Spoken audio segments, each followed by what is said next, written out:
Hey, what's going on, everybody? My name's Chris Ray. I'm with InfoSec for Humans, and today's video, we're not talking about a technical topic. We're talking about a skill set that you need to land any job. And I'm not talking about cybersecurity or tech or anything.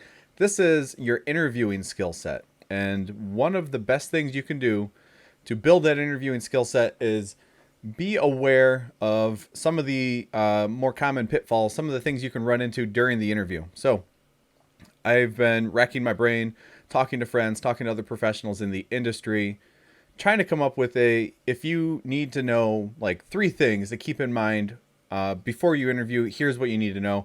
And this is my own list. I mean, it could be different for you, it could be different for everybody else. These are some things that I feel strongly about. Before we get into the video, I do want to say, if you like what I'm doing here, if you like the content in this video, you like the idea, let me know. Subscribe to my channel. Let me know in the comments. Give me a thumbs up. So, the number one thing, and yeah, I'm starting at number one. I don't care. Number one thing, if you are interviewing and your interview starts late, whether it's 2 minutes, 5 minutes, 15 minutes, it doesn't matter. Just keep this in mind. It's not a personal attack on you. Even though you may be getting a little frustrated or you may be getting bothered by it, it's not an attack on you. The best way to think about it is, you're a professional, they're professional. They may be having an off day. Maybe they got caught and they're not able to start the meeting right at the time that they had scheduled you to. That's fine. That's going to happen. It's going to happen to you. It happens to me. I know it does.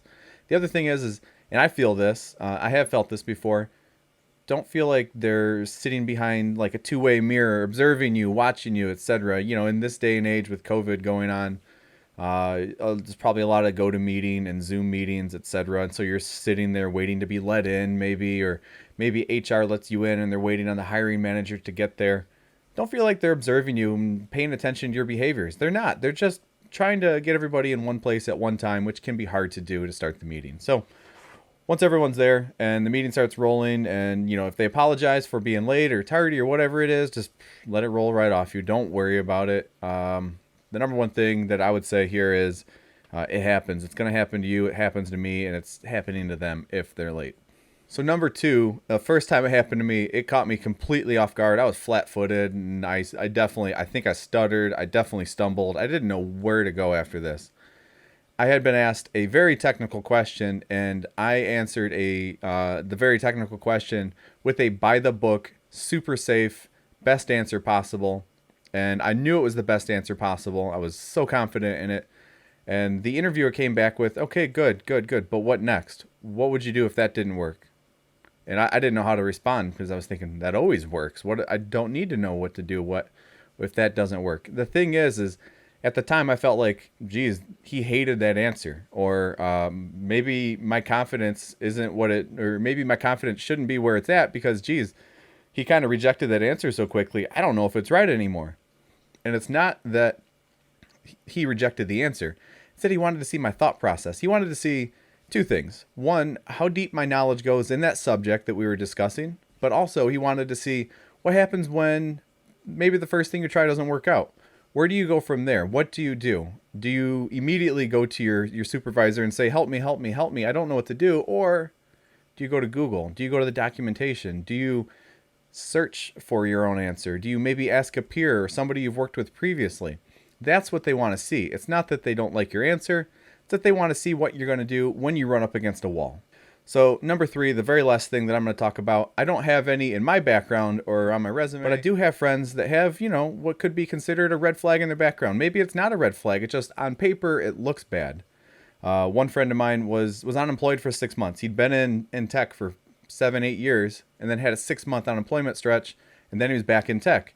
And I know when he was interviewing, that 6-month stretch was a red flag, and he had to kind of answer to it. And probably the number one thing I learned from him was be prepared, be upfront, be honest, and add some color to it. Make that red flag a blue flag or green flag or whatever it is. Just explain your situation, because that's all the interviewer is looking for is a little context around the situation. This wasn't his situation, but you could imagine if you see 8 years of solid employment and then 6 months off and then they're job hunting again, boy, this person probably got fired. That's probably what the interviewer is thinking.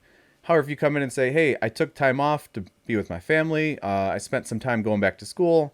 I just had to straighten out some things. I wanted to get on a rock solid foundation as a professional, etc. You add color to that. You kind of reframe it, and you show them that you're committed to this profession or whatever the thing is. That's just my example I'm giving.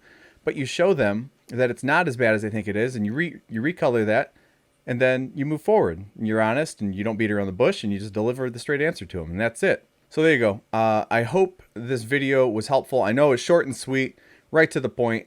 I don't want to play around on this one too much. I'm not going to send you a whole bunch of different places, but I guarantee you, if you interview more than once, you're going to hit probably at least 2, maybe 3 of these all at once during your interviewing process, and being aware of them up front and how to react to them, super helpful. Again, my name is Chris Ray. I'm with InfoSec for Humans, where I help you level up your cybersecurity career.